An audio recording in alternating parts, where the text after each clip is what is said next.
साहेब बंदगी साहेब सदगुरु कबीर साहेब कहे, जैसी करनी आपनी तैसी ही फल ले, पूरे कर्म कमाई के साय दोष न दे।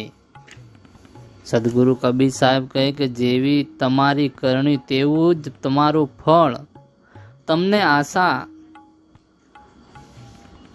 तमने मळशे। क्रूर कर्मों करीने सायने दोष नहीं आपवो जोईए। सदगुरु कबीर साहेब कहे कि जेवी करणी तेवी पार उतरणी।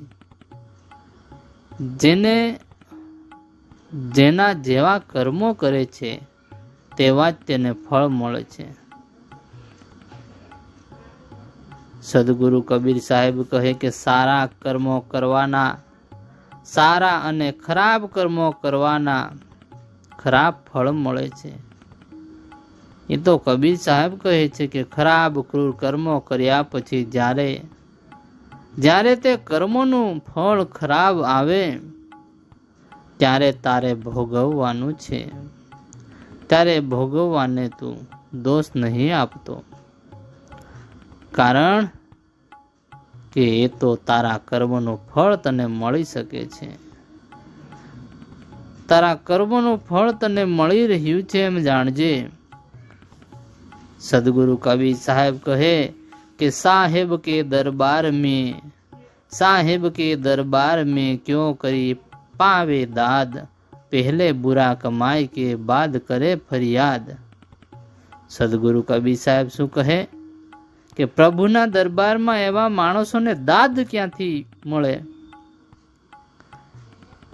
कि पहला बुरा कर्मो गुनाह करीने खराब कर्मो करीने पछी इंसाफ माटेनी फरियाद करे। पण साहेब कहे कि माणस पाप कर्मो गुनाहनो करत पाप कर्मो गुनाहो करती वखत कोई विचार तो नथी, ते बुरा कर्मो करवामां ज गुलतान रहे छे। परंतु ज्यारे ते पाप कर्मोनो खराब फळो पाप कर्मोना खराब फळो आववाना शरू थाय त्यारे भगवानने फरियाद करे कि मारी साथे आवुं शा माटे कर्युं। सदगुरु कबीर साहेब कहे कि आवा गुनेगार माणसनी फरियाद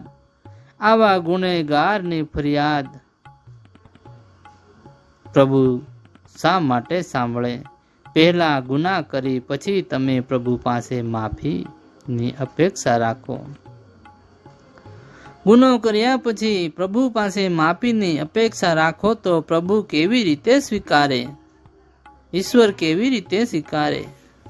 प्रभुना दरबार में आवा व्यक्ति ने दाद मळे खरी? न मळे, बिलकुल नहीं मळे। अर्थात तेने तेना बुरा कर्मोनी सजा अवश्य भोगवी ज पड़े छे। साहेब बंदगी साहेब साहेब।